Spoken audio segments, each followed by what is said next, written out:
നമസ്കാരം. മലയാളി വാർത്ത ഇൻസൈഡിലേക്ക് സ്വാഗതം. പാളയത്ത് വെച്ച് KSRTC ബസ് ഡ്രൈവർ അശ്ലീല ആംഗ്യം കാണിച്ച ആര്യ രാജേന്ദ്രൻ ഇക്കാര്യം വിശദമായി റഹീമിനോട് സംസാരിച്ചുവെന്ന് റഹീം പറയുന്നു. ആര്യ രാജേന്ദ്രൻ അനുഭവിച്ച മെന്റൽ ട്രോമയെക്കുറിച്ച് റഹീം ഇന്നലെ മാധ്യമ സമ്മേളനത്തിൽ വളരെ വിശദമായി പ്രതിപാദിച്ചു. അവരനുഭവിച്ച മെന്റൽ ട്രോമ എന്തുമാത്രമാണ്? ഒരു സ്ത്രീ തന്നെ അശ്ലീലാംഗ്യം കാണിച്ചു എന്ന് വെറുതെ പറയുമോ? ഈ സംഭവം വിവാദമാകുന്നതിന് മുൻപാണ് ആര്യ രാജേന്ദ്രനുമായി താൻ ഫോണിൽ സംസാരിച്ചത് എന്നും റഹീം ഇന്നലെ പറഞ്ഞിരുന്നു. പ്രതിരോധത്തിലായപ്പോൾ അയാളെ ആംഗ്യഭാഷ കാണിച്ചു, അശ്ലീല ഭാഷ കാണിച്ചു എന്ന് ഒരു വ്യാജ പ്രതിരോധം തീർക്കുകയാണ് അല്ലേ? കള്ളി മേയർ വ്യാജ പ്രതിരോധം തീർക്കുകയാണ്. ഈ സംഭവത്തിൻ്റെ ആദ്യ മണിക്കൂറുകൾ ഇടപെട്ട ഒരാളാണ് ഞാൻ. ഒരു വിവാദമായിട്ടില്ല. അർദ്ധരാത്രിയിൽ ആര്യയോട് സംസാരിച്ച ആളാണ് ഞാൻ ഈ വിഷയത്തിൽ.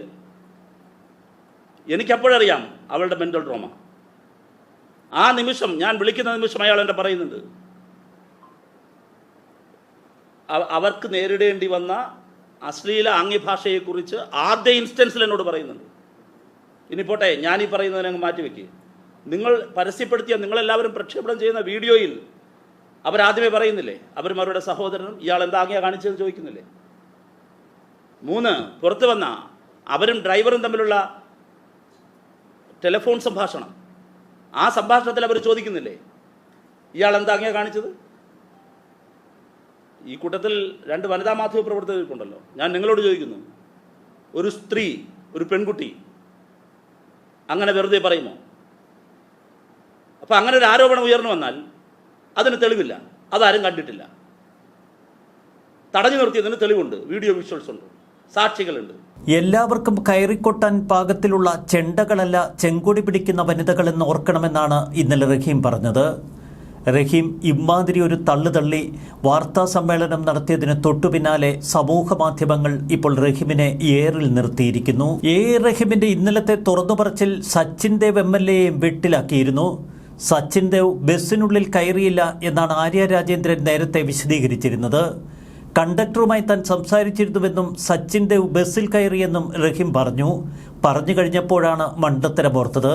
തൊട്ടുപിന്നാലെ റഹീം ഒരു കാച്ചി സച്ചിൻ ദേവ് ബസ്സിൽ കയറിയത് തമ്പാനൂർ ഡിപ്പോയിലേക്ക് പോകാനാണ്, ഒരു ടിക്കറ്റും ആവശ്യപ്പെട്ടിരുന്നുവത്രേ. എന്നാൽ MLAമാർക്ക് ബസ്സിൽ ടിക്കറ്റ് വേണ്ടല്ലോ എന്ന് സമൂഹ മാധ്യമങ്ങളിൽ ചിലർ സംശയമുന്നയിച്ചപ്പോൾ അവിടെയും റഹീം ഏറിലായി. അതുകൊണ്ടാണ് ചിലർ സമൂഹ മാധ്യമങ്ങളിൽ കുറിക്കുന്നത്, കണ്ടക്ടർ വിളിച്ച ഉടനെ നമ്മുടെ റഹീം വിളിച്ചുകൂവി ആ മെമ്മറി കാർഡ് ഊരിക്കളയാൻ. ആര്യ രാജേന്ദ്രൻ അനുഭവിച്ച മെന്റൽ ട്രോമയെക്കുറിച്ച് ഇക്കഴിഞ്ഞ ദിവസം വിശദീകരിച്ച റഹീമിന് ഇഷ്ടം പോലെ മറുപടി ലഭിക്കുന്നുണ്ട് സമൂഹ മാധ്യമങ്ങളിൽ. ഈ പറയുന്നത് ആരെന്നോർക്കണം. അറസ്റ്റ് വാറണ്ട് വരെ കൈപ്പറ്റിയ ഒരു നേതാവ്, ഒരു വനിതാ പ്രൊഫസറെ അസഭ്യം പറഞ്ഞ് ഉപദ്രവിച്ച് ഇരുത്തിയ സംഭവമൊക്കെ മലയാളികൾക്കറിയാമെന്നാണ് ഇപ്പോൾ സമൂഹ മാധ്യമങ്ങളിൽ ചിലർ കുറിക്കുന്നത്. പ്രൊഫസർ വിജയലക്ഷ്മിയോട് അന്ന് റഹീം ചെയ്തത് എന്താണ്? സ്വന്തം സംഘടനയിൽപ്പെട്ട ഒരു വനിതയോട് ആരെങ്കിലും ഒന്ന് കയർത്താൽ പോലും ഇവർക്കൊക്കെ കുരുപൊട്ടും. എന്നാൽ ഒരു വനിതാ പ്രൊഫസറെ അന്ന് ക്രൂരമായി വേട്ടയാടിയത് റഹീം അത്ര പെട്ടെന്നൊന്നും മറക്കില്ലല്ലോ. വിജയലക്ഷ്മിയുടെ കഥ ഒത്തിരി തവണ നമ്മൾ കേട്ടതാണ്. എങ്കിലും റഹീമിൻ്റെ അധിക്ഷേപങ്ങളും പരാക്രമങ്ങളുമൊക്കെ ആവർത്തിക്കുമ്പോൾ വിജയലക്ഷ്മിയെ ഒന്നുകൂടി ഓർക്കാതിരിക്കാൻ നമുക്ക് കഴിയില്ല. കേരള സർവകലാശാല സിൻഡിക്കേറ്റ് അംഗമായിരിക്കെ റഹീം അന്ന് വനിതാ പ്രൊഫസറായിരുന്ന വിജയലക്ഷ്മിക്ക് നേരെ നടത്തിയത് സമാനതകളില്ലാത്ത ആക്രമണം. തലപൊക്കിയാൽ പിന്നെ തല കാണില്ല എന്നായിരുന്നു വിജയലക്ഷ്മിയോടന്ന് റഹീം പറഞ്ഞത്. ഡയറക്ടർ എന്നാൽ വെറും ശിപായി മാത്രമാണ്, കൊല്ലാൻ ഞങ്ങൾ മടിക്കില്ല എന്ന് റഹീം അന്ന് വിജയലക്ഷ്മിയെ ഭയപ്പെടുത്തി. ജീവൻ വേണേൽ ബില്ലിൽ ഒപ്പിട്ട് നൽകാനായി പിന്നീടുള്ള കൽപ്പന, അല്ലെങ്കിൽ ശവമായിട്ടേ പുറത്തു പോകൂ, ഈ പരിസരത്ത് കണ്ടാൽ കൊന്നുകളയുമെന്നാണ് റഹീം അന്ന് ആക്രോശിച്ചത്. തലമുടിയിഴകൾ ഒന്നൊന്നായി പിഴുതെടുത്തു, പേന കൊണ്ട് കുത്തി മുറിവേൽപ്പിച്ചുവെന്നും പ്രൊഫസർ വിജയലക്ഷ്മി അന്ന് കരഞ്ഞ് മാധ്യമങ്ങളോട് പറഞ്ഞിരുന്നു. കേരള സർവകലാശാല യുവജനോത്സവത്തിന് തുക അനുവദിക്കുന്നതുമായി ബന്ധപ്പെട്ട് സ്റ്റുഡന്റ് സർവീസ് ഡയറക്ടറും പ്രൊഫസറുമായ ഡോക്ടർ വിജയലക്ഷ്മിയെ തടങ്കലിൽ വെച്ച് മണിക്കൂറുകളോളം പീഡിപ്പിച്ച വാർത്ത അന്ന് കേരളത്തെ നടുക്കിയിരുന്നു. അന്ന് സമരനായകൻ റഹീം. ഈ കേസ് പിൻവലിക്കണമെന്ന ആവശ്യവുമായി പിന്നീട് സംസ്ഥാന സർക്കാർ കോടതിയെ സമീപിച്ചിരുന്നു. എന്നാൽ Thiruvananthapuram 3-ാം judicial first class magistrate കോടതി സർക്കാരിന്റെ ആവശ്യം നിരാകരിച്ചു. കേസ് പിൻവലിക്കരുതെന്നാവശ്യപ്പെട്ട് പ്രൊഫസർ വിജയലക്ഷ്മി കോടതിയെ സമീപിച്ചിരുന്നു. യുവജനോത്സവത്തിന്റെ ഭാഗമായി നേരത്തെ 22.5 ലക്ഷം രൂപ അനുവദിച്ചിരുന്നു.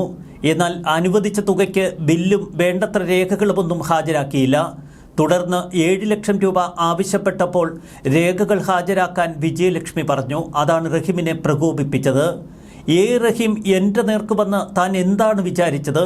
വെറുമൊരു ശുഭായിയാണ് നിങ്ങൾ, സ്ത്രീയായി പോയി, അല്ലെങ്കിൽ കൊന്നുകളഞ്ഞേനെ എന്ന് ആക്രോശിച്ചുവെന്ന് പിന്നീട് വിജയലക്ഷ്മി പറഞ്ഞു.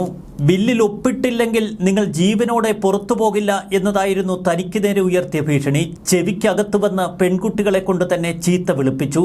ബില്ലിൽ ഒപ്പിട്ടില്ലെങ്കിൽ ഉടുത്തിരിക്കുന്ന സാരിയെല്ലാം വലിച്ചൂരിയായിരിക്കാം നിങ്ങളെ പുറത്തേക്ക് വിടുന്നത് എന്ന് പെൺകുട്ടികളുടെ ആക്രോശം. വൈസ് ചാൻസലറും താനുമായി അവിഹിതമെന്നൊക്കെ ആ പെൺകുട്ടികൾ പറഞ്ഞു പരത്തിയെന്ന് അന്ന് കണ്ണീരോടെ വിജയലക്ഷ്മി പറഞ്ഞിരുന്നു. വിജയലക്ഷ്മിയുടെ മെന്റൽ ട്രോമയെക്കുറിച്ച് എന്തുകൊണ്ടാണെന്ന് റഹീം ചിന്തിക്കാത്തത്? പിന്നീട് ആ പ്രൊഫസർ എത്രയോ വട്ടം കണ്ണീര് തൂക്കി കേരളത്തോട് അന്ന് നടന്ന ക്രൂരതകൾ വിവരിച്ചപ്പോൾ എന്തുകൊണ്ടാണ് റഹീമിന്റെ മനസ്സിൽ സ്ത്രീ സമത്വത്തെക്കുറിച്ചും സ്ത്രീകളുടെ മെന്റൽ ട്രോമയെക്കുറിച്ചുമുള്ള ചിന്തകൾ കടന്നു വരാത്തത്? യൂണിവേഴ്സിറ്റി ചട്ടപ്രകാരം മുൻപ് ഫണ്ടിൽ നിന്നും നൽകിയ തുകയുടെ ചിലവഴിക്കൽ രേഖകളായ ബില്ലുകൾ അടക്കമുള്ള പത്രിക ഹാജരാക്കിയാൽ മാത്രമേ ബാക്കി തുക നൽകാൻ അനുമതിയുള്ളൂ. ഇക്കാര്യം പ്രൊഫസർ പറഞ്ഞതാണ് റഹീമിനെ ചൊടിപ്പിച്ചത്. തുടർന്ന് 200ഓളം വിദ്യാർത്ഥികളെയും കൂട്ടിക്കൊണ്ടുവന്ന് ആ പ്രൊഫസറെ മണിക്കൂറുകളോളം തടങ്കലിൽ വെച്ചു. മാനസികമായും ശാരീരികമായും തന്നെ പീഡിപ്പിച്ചുവെന്നാണ് അന്ന് പ്രൊഫസർ വിജയലക്ഷ്മി പറഞ്ഞത്. താനൊരു സ്ത്രീയല്ലേ, സ്ത്രീയെന്ന പരിഗണന പോലും അവർ നൽകിയില്ല. 3 മണിക്കൂർ നേരം മൂത്രമൊഴിക്കാൻ പോലും തന്നെ അനുവദിച്ചില്ല. ഒരു ഗ്ലാസ് വെള്ളം കുടിക്കാൻ പോലും അനുവാദം തന്നില്ല. അത്രയ്ക്ക് വിഷമമുണ്ട് ഞാൻ ആരോട് പറയാൻ. ഒരു ഗ്ലാസ് വെള്ളം തന്നില്ല. 200 പേർ എനിക്ക് ചുറ്റും കൂടി നിൽക്കുന്നു. ഞാനാകെ വിയർത്ത് എൻ്റെ സാരി പോലും ദേഹത്തോടൊട്ടുന്നു. ആൾക്കൂട്ടത്തിനിടയിൽ നിന്ന് ചിലർ പേന വെച്ച് എൻ്റെ മുതുകിൽ കുത്തുന്നു. തിരിഞ്ഞുപോലും നോക്കാൻ പറ്റാത്ത അവസ്ഥയിലാണ്. ഉറക്കെ ചെവിയിൽ വന്ന് ചിലർ ചീത്ത വിളിക്കുന്നു. അതിലപ്പുറം ഒരു വേദന താൻ അനുഭവിക്കാനില്ല.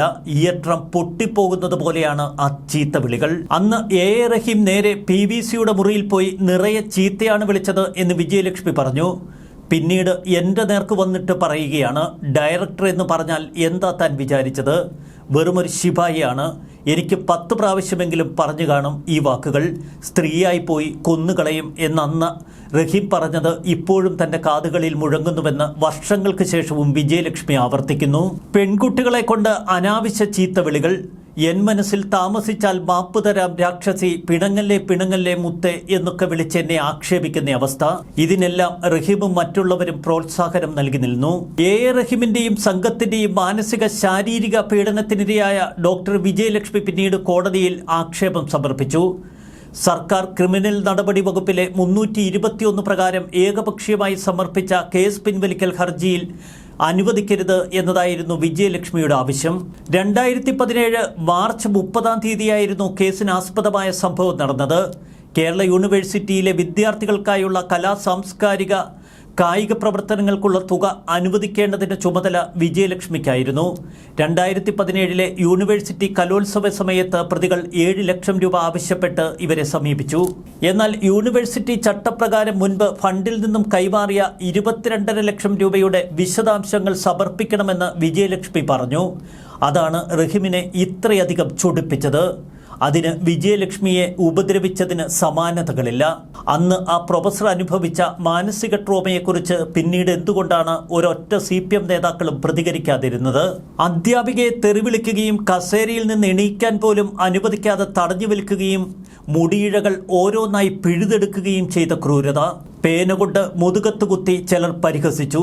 ടോയ്ലറ്റിൽ പോകാൻ പോലും പ്രൊഫസർ വിജയലക്ഷ്മിയെ അവർ അനുവദിച്ചില്ല.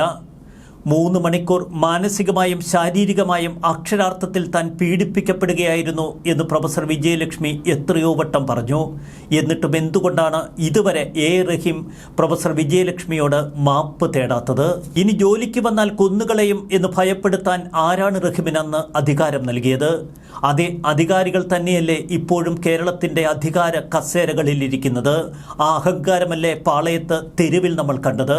അധികാരത്തിൻ്റെ ഹുങ്ക് തന്നെയാണ് മേയർ ആര്യ രാജേന്ദ്രനും ഒപ്പമുണ്ടായിരുന്ന MLA സച്ചിൻ ദേവും പച്ചയ്ക്ക് കാട്ടിയത് എന്ന് വ്യക്തം. ഒരു ട്രാൻസ്പോർട്ട് ഡ്രൈവറുടെ നെഞ്ചത്ത് കയറുക മാത്രമല്ല, ട്രാൻസ്പോർട്ട് ബസ്സിന് മുന്നിൽ തങ്ങളുടെ സ്വകാര്യ കാർ കൊണ്ടുചെന്ന് കുറുകയിട്ട് അവർ വെല്ലുവിളിച്ചത് ആ 15 യാത്രക്കാരെ കൂടിയാണ്. കേരളത്തിൻ്റെ മനസ്സാക്ഷിയെ വെല്ലുവിളിച്ച് ഈ ഡ്രൈവർക്കെതിരെ അവരിപ്പോൾ അസഭ്യം മുഴക്കുന്നു. ഇരുട്ടിൻ്റെ മറവിൽ എന്ത് അശ്ലീല ചേഷ്ടയാണ് ഡ്രൈവർ കാട്ടിയത് എന്ന് കൃത്യമായി തിരിച്ചറിയണമെങ്കിൽ CCTVയിലെ മെമ്മറി കാർഡ് പോലും വേണം.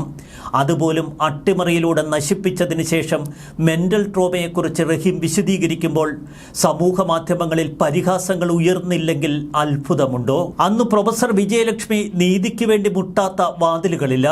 റഹീമിനെതിരെ അന്ന് കേസെടുക്കാതിരിക്കാൻ തിരുവനന്തപുരം CPM ജില്ലാ കമ്മിറ്റി ഓഫീസിൽ നിന്നുള്ള ശക്തമായ സ്വാധീനം. പോലീസിൽ നിന്നും നീതി ലഭിക്കാത്തതിനാൽ അധ്യാപിക മുഖ്യമന്ത്രിക്കും വനിതാ കമ്മീഷനുമൊക്കെ അന്ന് പരാതി നൽകി. നീതിയുടെ വാതിൽ അവിടെയും കൊട്ടിയടയ്ക്കപ്പെട്ടു. അവസാന ആശ്രയമായ ഗവർണറെ പ്രൊഫസർ വിജയലക്ഷ്മി നേരിൽ പോയി കണ്ട് സങ്കടം ബോധിപ്പിച്ചു. തുടർന്നാണ് അധ്യാപികയുടെ മൊഴി വാങ്ങി കേസെടുക്കാൻ കന്റോൺമെന്റ് പോലീസ് തയ്യാറായതുപോലും. എന്നാൽ ഉന്നത സ്വാധീനത്താൽ FIRൽ വെള്ളം ചേർത്ത് സുപ്രധാന വകുപ്പുകൾ ഒഴിവാക്കി. പ്രതികൾക്കെതിരെ വെറും നിസ്സാര വകുപ്പുകളിട്ടും നാമമാത്ര കേസ് മാത്രമാണ് അന്ന് പോലീസ് എടുത്തത്. സ്ത്രീയുടെ മാനത്തെ അധിക്ഷേപിക്കുന്നതിന് ചുമത്തേണ്ട ജാമ്യമില്ലാ വകുപ്പായ ഇന്ത്യൻ ശിക്ഷാ നിയമത്തിന്റെ വകുപ്പായ 354 അന്ന് ബോധപൂർവം പോലീസ് ഒഴിവാക്കി. ഇത് FIRലും കുറ്റപത്രത്തിലുമൊന്നും രേഖപ്പെടുത്തിയിട്ടില്ല. വിചാരണയിൽ പ്രതികൾക്ക് അനുകൂലമായി കൂറുമാറി മൊഴി നൽകുന്ന പ്രതികൾക്ക് വേണ്ടപ്പെട്ടവരെ മാത്രമാണ് സാക്ഷികളായി അന്ന് പോലീസ് ഈ FIRൽ എഴുതി ചേർത്തതും.